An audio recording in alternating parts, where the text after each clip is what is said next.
창세기 41장 37절에서 45절 말씀까지입니다.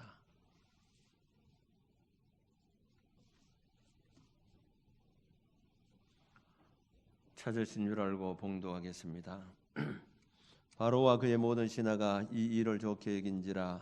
바로가 그의 신하들에게 이르되 이와 같이 하나님의 영에 감동된 사람을 우리가 어찌 찾을 수 있으리요 하고 요셉에게 이르되 하나님이 이 모든 것을 내게 보이셨으니 너와 같이 명철하고 지혜 있는 자가 없도다. 너는 내 집을 다스리라. 내 백성이 다 내 명령에 복종하리니 내가 너보다 높은 것은 내 왕자뿐이니라. 바로가 또 요셉에게 이르되 내가 너를 애굽 온 땅의 총리가 되게 하노라 하고 자기 인장 반지를 빼어 요셉의 손에 끼우고 그에게 세마포 옷을 입히고 금 사슬을 목에 걸고 자기에게 있는 버금 수레에 그를 태우매 무리가 그의 앞에서 소리 지르기를 엎드리라 하더라. 바로가 그에게 애굽 전국을 총리로 다스리게 하였더라. 바로가 요셉에게 이르되 나는 바로라. 애굽 온 땅에서 내 허락이 없이는 수족을 놀릴 자가 없으리라 하고 그가 요셉의 이름을 사브낫 바니아라 하고 또 온의 제사장 보디베라의 딸 아스낫을 그에게 주어 아내로 삼게 하니라. 요셉이 나가 애굽 온 땅을 순찰하니라. 아멘. 이 말씀을 통해서 내주실 줄로 믿습니다. 일반적으로 이 사람들의 특성은 참 성공하려고 하는 그런 마음을 다 가지고 있습니다. 그런데 자신이 성공할 수 있는 어떤 환경이나 여건이 되지 못한다고 생각하면 자신은 포기하지만은 내 자식만이라도 성공적인 인물로 만들어야 되겠다고는 그런 꿈을 부모들은 다 갖고 있는 것이 공통점입니다. 그런데 성공하고자 하는 이 마음은 있지만은 다 성공하는 것은 아닙니다. 소위 말하는 성공한 사람이라고 하는 사람들을 보면 그들은 남달리 성공할 수밖에 없는 기질이나 특색이 다 있다는 것입니다. 다시 말하면 성공적인 인생을 사는 사람은 우연히 때를 잘 만나 성공한 것이 아니고 다른 점이 있다 하는 말입니다. 며칠 전 극동방송 이사장 김장한 목사님께서 쓰신 자서전 섬기며 사는 기쁨이라고 하는 이 책을 읽었는데 제가 읽은 책 가운데서 가장 감명 있게 읽은 책 가운데 하나입니다. 읽으면서 때로는 울기도 하고 그저 은혜를 받고 결단도 하고 이렇게 했는데 이 나침판에서 나온 책인데 여러분들이 한번 꼭 사서 읽든지 책을 자녀들에게 주어서 읽게 하면 아마 큰 도전을 받으리라 그렇게 생각됩니다. 그 책을 읽으면서 제가 느낀 점이 많이 있지만은 역시 성공하는 사람은 다르다 하는 것을 느껴서 오늘 제가 이 본문을 선택하고 제목을 그렇게 잡게 된 겁니다. 그분은 저보다 20살 위인데 경기도 화성의 가난한 가정에서 5남매의 막내로서 태어나서 너무 생활이 어려워서 중학교도 갈 수가 없었는데 공부에 열의가 있어서 자기 엄마에게 어떻게 하더라도 공부를 시켜달라고 해서 엄마가 이 막내에게 그래도 겨우 중학교를 보냈습니다. 중학교를 졸업하고 고등학교는 참 가기가 너무 힘드는데 그래도 가고 싶어하는 그런 열정이 있었는데 그때에 16살 되던 내 6.25가 터지고 말았습니다. 그러니까 이제는 뭐 더 이상 학교에 들어갈 그런 꿈도 꾸지 못했던 것입니다. 그래서 이제 전쟁 당시에 친구들과 주변에 있는 그 수원의 공군 부대도 있고 이렇게 하기 때문에 미군 부대에 놀러 갔다가 처음에 미군들이 때로는 통조림도 주고 초콜릿 과자를 주고 이렇게 하니까 계속 놀러 가다가 이제 미군들이 막사에 들어가서 미군들 심부름도 시켜주고 청소도 하고 이렇게 해서 하우스보이가 되었습니다. 그러니까 뭐 요즘 같으면 학교 옛날에 소사라고 하는 거 있잖아요. 그런 게 해서 심부름 해주고 이렇게 하는데 이 미군들이 좀 아이들을 보고 너 내하고 같이 미국 가자 이렇게 얘기를 많이 하긴 했는데 뭐 아무도 갈 때 되면 뭐 아무 소리도 안 하고 그냥 다 떠나버리는데, 칼 파우스라고 하는 군인이 상사가 이 하우스보인 김장원을 너 내하고 미국 좀 안 갈래? 내가 너 공부를 시켜주겠다. 이렇게 하니까 이거 뭐 또 뭐 다른 사람 다 그런 얘기를 하니까 뭐 농담으로 하는 말인 줄 알고 내가 가겠다고 이렇게 했더니만 며칠 있다가 난 다음에 와서는 내가 미국에 다 알아봤는데 너가 가기 좋은 학교 밤 존스라고 하는 그 고등학교가 있는데 이 한국 학생들이 적응하기 좋고 아주 좋은 고등학교에 있다고 하는 얘기를 내가 들었다. 너가 꼭 가도록 해라. 이렇게 했습니다. 그렇게 내가 다 해주겠다는 겁니다. 그래서 자기 어머니가 뭐 택도 없는 소리인데 자기 어머니에게 찾아가서 이 칼 파우스가 자세하게 얘기하면서 이렇게 아이를 보내면 공부를 시키겠다. 그래 몇 년 동안 그걸 공부를 해야 되냐? 10년쯤 있어야 돌아올 수 있다. 그렇게 해서 엄마가 겨우 허락을 했습니다. 그래서 1951년에 12월에 영어 한마디 할 줄 모르는 시골 학생이 부산항에 가서 미국 샌프란시스코 배를 타고 이렇게 이제 가게 되었습니다. 영어를 모르니까 적응하기 너무 힘든 겁니다. 고등학교 입학은 했지만은 공부를 아무것도 못하니까 할 수가 없는 겁니다. 그러니까 1학년 졸업, 1학기 졸업, 1학년을 수료하면서 뭘 전부 F 학점을 받게 되는데 올 F 학점을 맞으면 올라갈 수가 없는 겁니다. 그러니까 선생님들이 저희 불쌍한 이 대한민국 전쟁터에서 온 저 애가 공부도 못하고 올라가지도 못하니까 D 학점을 다 주었습니다. 이 D 학점 같으면 과락은 면했다 이 말이죠. 그리고는 공부를 마치고 영어를 가르친 겁니다. 이 개인 교습을 시킨 거죠. 이렇게 막 개인 교습을 시키는데 열심히 자기도 내가 열심히 공부를 해야 되겠다 이렇게 했는데 마침 전교 웅변 대회가 있었어요. 그 학교에서 전교 말도 제대로 못하는데 자기 마음속에는 웅변을 좋아해서 내가 웅변 대회 한번 나가야 되겠다 이렇게 마음 먹고는 막 열심히 준비를 하고 이렇게 해서 이제 웅변 나왔는데 간지 2년인데 전교 1등이 됐어요. 웅변 대회. 그래 전교 1등이 되면 또 주 대회가 있는데 그러니까 그 주에 대회가 있는데 각 학교마다 1등 되는 학생들이 전부 출전해서 300명이 출전을 하게 되는데 거기 출전을 하게 된 겁니다. 그런데 거기 출전해서 300명에서 1등을 하게 된 겁니다. 깜짝 놀라게 된 거죠. 영어도 제대로 못하는 학생이 주대회에서 1등이 됐으니까 막 사람들이 막 깜짝 놀랐습니다. 그런데 그것뿐만 아니라 졸업할 때는 최우수 학생으로 고등학교 졸업을 하게 된 겁니다.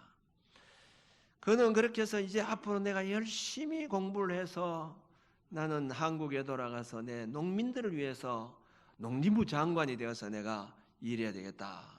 이렇게 결심을 했는데 그때까지는 자기는 교회라고 하는 것은 전혀 몰랐습니다. 자기 어머니도 뭘 빌긴 하고 이렇게 했지 교회는 몰랐는데 한 번은 빌리그램 목사님의 집회가 있어서 그 참석했다가 큰 은혜를 받고는 내가 다른 것보다도 목사가 되어야 되겠다.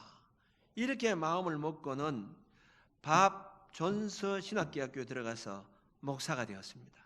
그리고는 8년 만에 이제 후배인 미국인 여인 트루스라고 하는 그 트루디라고 하는 여인과 결혼을 하고는 8년 만에 이제 한국을 오게 된 겁니다.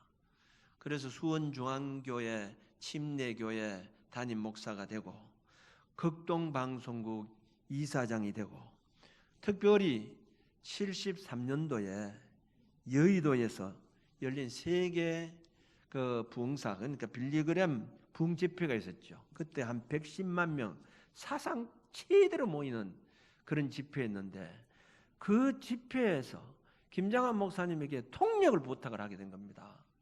그래서 사람들이 저 김정환이라고 하는 사람이 장관이라는 사람이 어떤 사람인데 이 큰 대회에 이렇게 통력을 세워가지고 실패하면 어떻게 하냐. 그것도 세계 최고 부흥사인 빌리그램 목사가 와서 집회를 하고 있는데 저 아무도 모르는 사람인데 저 사람을 시켜서 어떻게 하겠느냐.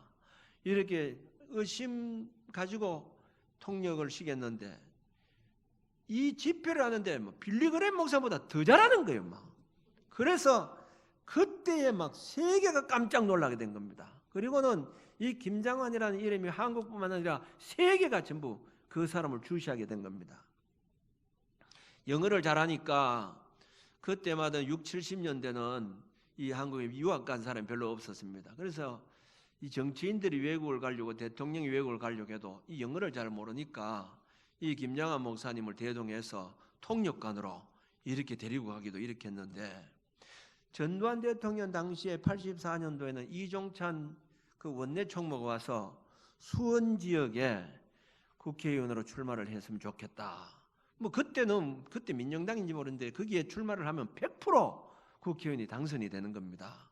그런데 자기 기도하는 가운데 하나님께서 나에게 나는 목사로서 족하다. 그걸 거절을 하게 된 겁니다. 그래서 목사로 이렇게 이제 있게 됐는데 그분이 2000년도에 호주 멜버른에서 열린 18차 침례교 세계대회, 침례교 세계대회에서 세계연맹 총회장이 당선이 된 겁니다. 최고의 높은 위치죠. 지금은 수원 중앙침례교회 원로 목사로 있는데 그때만 해도 5,000명이 모이는 교회로 성장을 시켰습니다. 조그만 시골 마을 가난한 집에 태어난 그가 중학교도 갈 수 없는 그런 그가 이렇게 훌륭한 인물이 된 것은 남다른 점이 있었다고 하는 것이죠. 사람은 누구나 성공하기를 바라고 잘 되기를 바라지만은 절대로 여행으로 성공한 사람은 없다는 것을 알아야 됩니다. 성공한 사람은 무언가 다른 점이 있다. 이것을 알아야 됩니다. 사랑하는 성도 여러분, 여러분 성공하기를 원하십니까? 성공은 그냥 찾아오지 않습니다. 다른 점이 있어야 된다는 거죠. 무엇이 달라야 할 거예요? 오늘 이 본문에 나오는 요셉 역시 마찬가지입니다. 요셉은 형들에게 의해서 애굽에 팔려온 사람입니다. 보디발의 집에서 머슴으로 지내던 사람입니다. 그런데 그가 애굽의 총리가 되었습니다. 어느 날 갑작스럽게 복권에 당첨되어서 여행으로 거부가 된 사람처럼 그렇게 해서 총리가 된 것이 아니라는 겁니다. 요셉이 총리가 된 것은 성공할 만한 뭔가 다른 점이 있었기 때문이라는 겁니다. 그것이 무엇일까요? 첫째는 정직하고 성실성이 남달랐다는 거죠. 결혼 사람이 절대로 성공한 사람이 없습니다. 영국 속담에 하루를 행복하려고 하면 목욕을 하고 일주일을 행복하려고 하면 이발을 하고 한 달을 행복하려고 하면 새 말을 타고 1년을 행복하려고 하면 새 집을 사라. 그러나 평생을 행복하려고 하면 정직해라고 하는 그런 말이 있습니다. 히말라야 산속에 가면 야맹조가 있다고 합니다. 낮에는 신나게 놀다가 밤이 되면 자기 둥지가 없기 때문에 다른 새 집의 둥지를 찾아가는데 새의 둥지에 찾아가게 되면 새들이 자도록 합니까? 구박을 한다는 거죠. 서러워서 눈물이 하염없이 흘리면서 그건 이제 얘기인데 내일이면 집지래. 내가 자고 나면 집 짓겠다는 거예요. 그러면서 내일이면 집 지자고 구슬프게 노래를 부른다는 겁니다. 그러나 이 야맹조는 지금도 자기 집을 못 짓고 있다는 것이죠. 여러분 이 얘기는 마치 우리나라의 개미와 배짱이 같은 그런 얘기죠. 개미는 춥도록 겨울을 위해서 준비하지만 배짱이는 매일 그저 놀기만 한다는 겁니다. 여러분 배짱이 같은 야맹조 같은 인생은 절대로 성공할 수가 없습니다. 로마서 12장 11절에 보면 부지런하여 게으르지 말고 열심을 품고 주를 섬기라고 성경을 말씀하고 있습니다. 에레미야서 17장 11절에 보면 불의로 치부하는 자는 자구새가 낫지 아니한 알을 품은 같아서 그의 중년에 그것이 떠나겠고 마침내 어리석은 자가 되리라.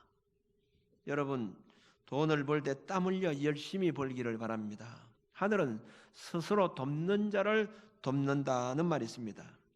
하나님이 불러선 사람들은 자기 일에 다 성실한 사람들이었습니다. 게으름은 인생의 최대적입니다. 이 세상 어느 것 하나도 게을러서 성공할 수는 없다고 하는 것을 알아야 합니다. 사도 바울은 이렇게 말합니다. 세월을 아끼라, 때가 악하니라. 그러므로 어리석은 자가 되지 말고 주의 뜻이 무엇인지 이해하라고 이렇게 했습니다. 세월을 아끼라는 말은 기회를 사라는 겁니다. 부지런해야 기회를 붙잡는다는 겁니다.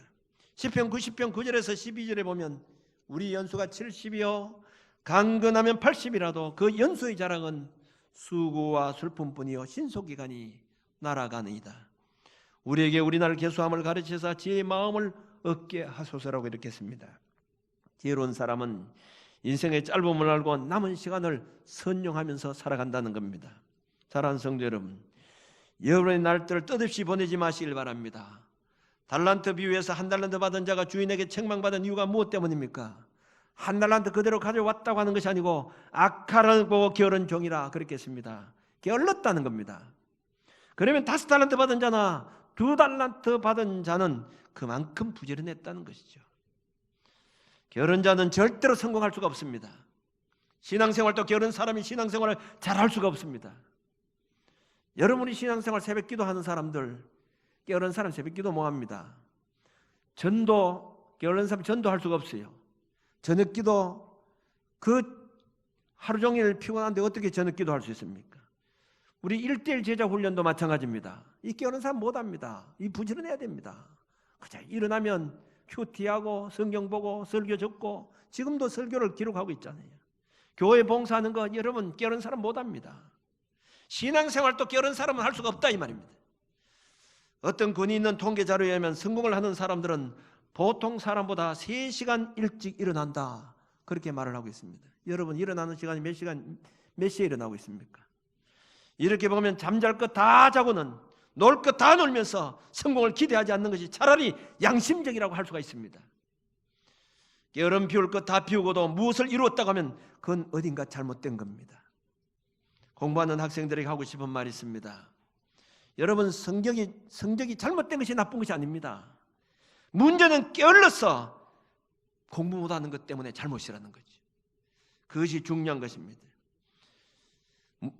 남들보다도 얼마나 더 열심히 얼마나 더 정성을 쏟았느냐 얼마나 성실하게 집중했느냐 이 말입니다. 입시에 합격이냐 아니냐가 문제가 아니라 그 합격을 위해서 얼마나 최선을 다했느냐 이 말입니다. 김정은 목사님의 아들들 2아들인데 2아들이 다 목사입니다. 위에 아들은 요셉이고 요한인데 이들이 지금도 수원에서 개척을 해서 큰 목회를 하고 있습니다. 아버지가 이들을 키우면서 초등학교 3학년 때부터 아르바이트를 시켰다는 겁니다. 아이스케이크 장사를 시켰다는 거지. 그 동생도 초등학교 4학년 때부터 형을 따라서 아이스케이크 장사하고 신문 배달을 시켰다고 하는 겁니다. 노력하지 않고 아버지의 후광을 입고 살아가지 않도록 했다는 겁니다. 어릴 때부터 부지런하게 자기 스스로 개척할 수 있도록 키웠다는 거예요. 그러므로 이 2아들이 다 모두 수원에서 개척해서 많은 지금 성도들을 섬기고 있다고 합니다. 오늘 이 본문 요셉이 보디발의 집에 종으로 팔렸는데 여러분 종이 주인에게 인정받을 수 있는 것은 무엇입니까? 얼굴 잘생겼다는 것이 아닙니다.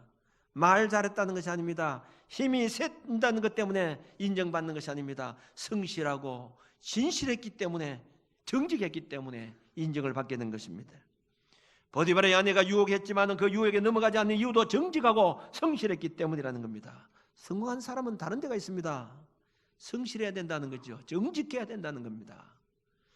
두 번째, 성공한 사람은 어디로 가든지 누구에게든지 인정받는 삶을 살 수가 있다는 겁니다. 오늘 본문에 나오는 요셉을 보세요. 요셉이 왕에게 인정을 받아서 총리 대신이 되었지만은 가는 곳마다 요셉은 인정받았습니다. 부모에게 제일 사랑을 받았다는 것은 부모에게 인정을 받았다는 겁니다. 그리고 보디발의 집에서 가정 총무가 되었다고 하는 것은 많은 모습들, 많은 종들이 있었지만은 최고 인정을 받았기 때문에 가정 총무가 될 수 있었던 것입니다. 옥에 갇혔을 때도 창세기 39장 21절 22절에 보면 여호와께서 요셉과 함께 하시고 그에게 인자를 더하사 간수장에게 은혜를 받게 하시매 간수장이 옥중 죄수를 다 요셉의 손에 맡김으로 그 재반 사물을 요셉이 처리했다 이렇게 했습니다. 옥에 들어가서도 간수장에게 인정을 받아 죄수들을 요셉에게 맡길 정도로 인정을 받았다는 겁니다. 부모에게, 보디발의 집에서, 옥에서, 나중에 왕에게. 여러분 다윗왕을 보세요. 다윗은 부모에게도, 사울왕에게도, 백성들에게도, 제사장들에게도 가는 곳마다 인정을 받게 된 겁니다. 이 김장원 목사님께서 이 미군 부대에 있다가 이제 미국에 가서 고등학교에 들어갔는데 고등학교에도 학생들에게 인정을 받아서 총학생회장이 되었다는 겁니다. 대학에 들어갈 때도 학비 마련이 어려워서, 그러니까 이 칼 파우스라는 사람이 공부를 시켜주려고 왔는데 가보니까 그 집도 잘 사는 집이 아니더라는 거예요. 딱 시골에 사는데 어렵게 살더라는 겁니다. 그런데 오로지 공부 시키는데 아버지나 형도 있었는데 형이 돈 벌어서 자기 공부시키는데 거기 학비를 다 제대해 주라는 겁니다. 그런데 대학교는 돈이 많이 들어가기 때문에 이 너무 미안스러워서 내가 아르바이트를 해야 되겠는데 어떻게 하면 돈 벌까 이렇게 했는데 이 칼 파우스 씨가 지역 신문에다가 이 김장원을 소개를 했다는 겁니다. 이 한국에 6.25 동란에 있어서 공부하기 어려운 학생이 지금 이렇게 와서 공부를 하는데 이렇게 열심히 하고 있다 하는 것을 막 했더니만 그게 대서 특별에 대해서 그때부터 가는 곳마다 막 대학교 시절에 막 간증이 요청이 들어와가지고 막 전국을 돌아다니면서 간증을 하고 막 그렇게 하면서 이제 학비를 벌었다는 겁니다. 신학교를 졸업하고 목사가 되어서 한국에 나왔는데 그때 마침 박정희 대통령이 나라를 다스릴 때입니다. 그때는 인권도 없고 종교의 자유도 없고 이랬기 때문에 미국에서 카터 대통령이 미군들 철수를 시켜야 되겠다. 그래서 미군 철수가 일어났다는 겁니다. 그러니까 지금 우리나라 같은 경우는 미군들이 철수를 하게 되면 지금 안 되는데 그때는 이 한국에 대한 어떤 인정을 어느 그 정치인보다도 이 김장한 목사님 미국을 더 알아주었다는 거죠. 김장한 목사님이 미국에 다니면서 자기 친구들이 그 관료들 있는 사람이 있고 카터 대통령도 자기가 잘 아는 친구와 마찬가지고 이렇게 해서 막 돌아다니면서 제발 이거 지금 철수하면 안 된다고 막 그렇게 하면서 다녔다는 거죠. 그리고 전두환 대통령이 나라를 다스릴 때는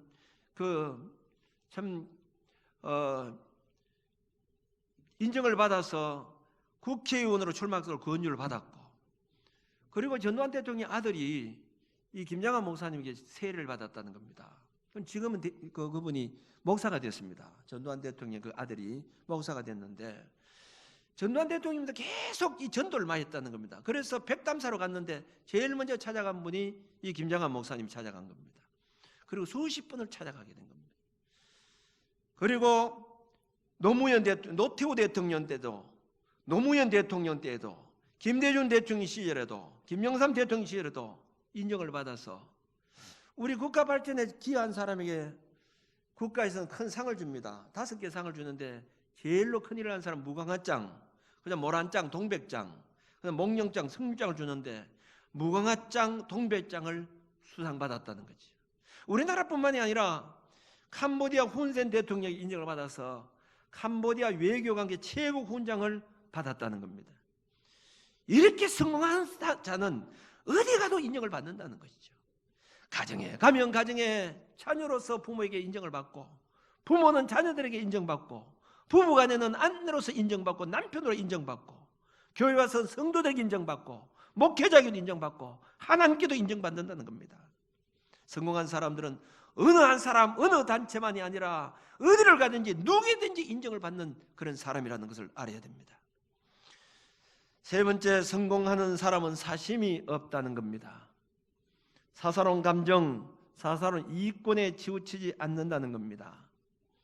요셉을 보니까 요셉은 원수와 같은 형들이었지만은 감정에 얽매지 않고 그들을 다 데려와서 자기 곁에 살도록 그렇게 했습니다. 다윗을 사울왕이 얼마나 미워했습니까? 그렇게 자기에게 충성한 신하였는데 사울은 다윗을 죽이려고 불을 켜고 따라다녔습니다마는 다윗은 자기를 죽이려고 하는 사울을 몇 번이나 죽일 수 있는 그런 기회가 찾아왔지만은 죽이지 않았다는 거지. 자기 아들 압살롬이 반역해서 자기 아버지를 죽이고 왕이 되려고 했을 때도 다윗은 요압 장군에게 내 아들을 너그럽게 봐달라고 이렇게 했습니다. 감정적으로 처리하지 않았다는 거죠. 성공한 사람들은 사사로운 감정에 얽매이거나 이권에 치우치지 않는다는 겁니다. 김정한 목사님을 보니까 이 극동방송 이사장을 하면서 이 방송국 사정이 그렇게 우리가 볼 때는 뭐 돈 많이 버는 같은데 광고를 해야 우리가 보는데 극동방송 광고를 하지 않잖아요. 순수한 복음만 지금 하고 있는 겁니다. 그렇기 때문에 이런 데는 부도가 날 수밖에 없어요. 어려울 수밖에 없습니다. 그렇기 때문에 재정적으로 열악하기 때문에 자기는 오늘까지도 한 푼도 월급을 받지 않고 판공비도 받지 않고 수십 년 동안 무보수로 오늘까지 일을 하고 있다는 거예요. 그래서 이제 장애인들을 자기가 미국에서 와서 장애인들을 위해서 내가 학교를 만들어야 되겠다. 그래서 수원 중앙기독초등학교를 설립을 했는데 설립을 하니까 돈이 100억이 필요하더라는 겁니다. 근데 어떻게 돈이 있습니까? 근데 자기가 제일 처음에 여기 와서 그때 뭐 6, 70년도 땅값이 얼마 안 했잖아요. 그저 30원 주고 산 집터인데 1200평을 사기도 하고 또 뭐 몇십 원짜리 안 되는 걸 몇천 평을 사고 이렇게 했는데 그 30원짜리 집이 몇 년이 지나니까 300만 원으로 올라가게 되고 어떤 40만 원 올라가게 되고 그래서 자기가 가지고 있는 전 재산과 자기 부모로부터 받은 재산을 계산해 보니까 65억이 되더라는 겁니다. 이것을 몽땅 거기에 학교를 지금 다 투자를 했습니다. 제가 이 책을 본데 이 책을 쓴 연수가 2012년도에 이 책을 썼는데 그때 책을 쓰는 동안에 자기 재산과 아들의 재산 한 푼도 없다는 거예요.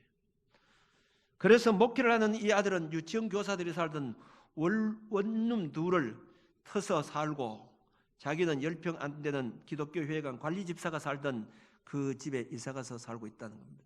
뭐 지금은 어떻게 살고 있는지 모릅니다만은 사심이 없다는 거예요. 여러분 엘리야 선지자를 한번 보시길 바랍니다. 아람 나라 군대 장관이 나아만이 나병이 걸려서 엘리야에게 오면 낫게 된다고 생각하고는 엄청난 선물을 준비해 가지고 엘리야에게 찾아왔습니다. 열왕기하서 5장 5절에 보면 나아만이 곧 떠날 새 은 10달란트와 금 6,000개와 의복 10벌을 가지고 갔다고 이렇게 했습니다. 은 10달란트는 약 34.2kg이 해당되는데 이 342kg이고 은 6,000개는 2달란트에 해당되는데 약 68.4kg입니다. 여러분 금 한 돈이 3.75g이죠. 이 계산을 해보니까 한 수백억 정도 되는 것 같아요. 돈이. 근데 엘리야는 하나도 받지 않고 다 돌려보냈다는 거지. 사심 없다는 거죠. 욕심 없다는 거죠. 여러분 만일 한번 어느 날 갑작스레 100억이 내 손에 들어왔다고 한번 생각해 보세요. 여러분 어떻게 하겠습니까? 먼저 자식들 빚 지시면 빚 다 갚아주고 차 바꾸고 아파트 좀 큰 거 바꾸고 또 어디 부동산 투자할 데 없는가 싶어서 한번 보고 여러분 그렇지 않겠습니까? 예수님은 어떻게 사셨을까? 사도 바울은 어떻게 사셨을까? 그렇지 않았을 것이라는 거죠. 사심이 없어야 하나님께서 함께 주신다는 겁니다. 그 심정을 가지고 우리가 낮의 해처럼 밤의 달처럼 우리 한번 2절 한번 찬양하겠습니다. 예수님처럼 바울처럼 그렇게 살 수 없을까? 사심이 없어야 하나님께서 함께 하십니다.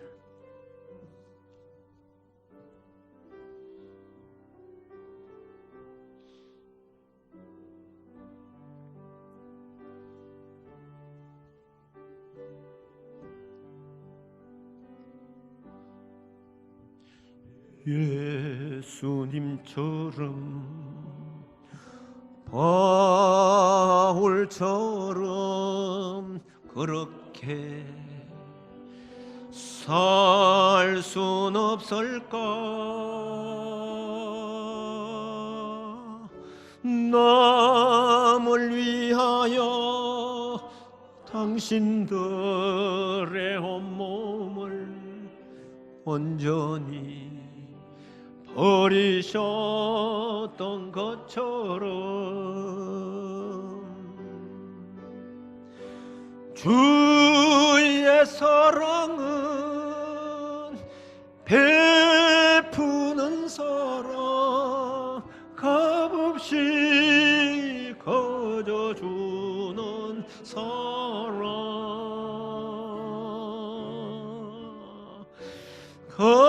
그러나 나는 주는 것보다 받는 것 더욱 좋아하니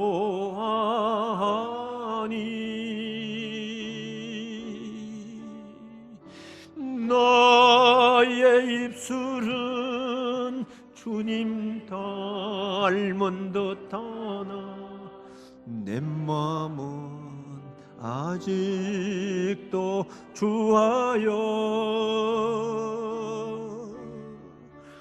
받을 사랑만 개수하고 있으니 예수여 나를 도와주소서. 하나님을 쓰시고 성공한 사람들은 사심이 없었습니다. 욕심이 없었다는 겁니다. 자기만 살겠다고 하지 않았다는 거예요. 마지막 네 번째는 하나님께 복을 받아야 합니다. 성공하려고 하면 복을 받아야 된다는 겁니다.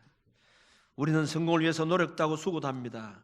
목적도 좋고 방법도 좋습니다. 그러나 모든 것에 앞서서 짚고 넘어가야 할 것이 있습니다. 복을 받아야 된다. 하나님께 복을 받아야 된다는 거예요. 사람이란 별도리가 없는 존재입니다. 무슨 일이든지 우리 인간이 노력과 수고만으로는 되지 않는 법입니다. 여러분 농사하는 사람들을 한번 보시기 바랍니다. 아무리 농사에 경험이 있고 기술이 있고 부지런해도 농사를 제대로 지으려고 하면 비가 와야 합니다. 햇빛이 나야 합니다. 적당한 바람이 불어주어야 합니다. 가진 조건이 다 맞아야 된다는 거예요. 다시 말하면 1년 내내 힘껏 수고했다가도 추수철이 돼서 잘못하면 우박이라도 떨어져 보세요. 그리고 설이라도 내려보세요. 홍수가 나보세요. 1년 농사 한꺼번에 다 망칩니다. 그러므로 하나님의 도우심이 있어야 합니다. 내가 아무리 성공할 수 있는 그런 조건이 있고 여건이 맞아도 하나님의 도우심이 없이는 절대로 성공적인 인물이 될 수 없다는 것이죠. 요셉은 성실하고 정직하고 어디 가든지 인정받고 사심 없는 그런 사람이었습니다. 그러나 중요한 것은 하나님이 함께해 주셨기 때문이라는 겁니다. 성공의 가장 큰 원인은 하나님의 도우심이 있어야 된다는 것이죠. 야곱이 밧단 아람 외삼촌 집에서 성공할 수 있었던 것은 하나님의 도우심이 있었기 때문입니다. 모르드게가 아수르 왕에게 인정을 받아서 총리 대신이 될 수 있었던 것도 하나님이 도와주셨기 때문입니다. 다시 말하면 우리 모든 수고와 노력 위에 하나님의 복이 임해야 된다는 겁니다. 그러므로 우리가 생각할 문제는 내가 과연 하나님의 축복을 받을 만한 그런 사람인가를 한번 돌아봐야 합니다. 사랑하는 성도 여러분, 사람들은 모두 성공적인 사람이 되기를 원합니다. 그러나 성공한 사람은 남다른 데가 있다는 겁니다. 남다른 무엇이 있다는 거예요. 그것이 무엇입니까? 누구보다도 정직하고 성실한 사람이라는 겁니다. 부지런한 사람입니다.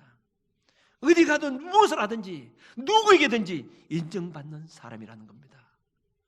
사심이 없어야 된다는 겁니다. 욕심이 없어야 된다는 거예요. 그리고 하나님께 복을 받아야 합니다. 여러분 성공하기를 기대하지 말고 성공할 수 있는 자세, 성공할 수 있는 기질, 성공할 수 있는 성품, 인간 됨됨이를 여러분 꼭 갖추기를 바랍니다.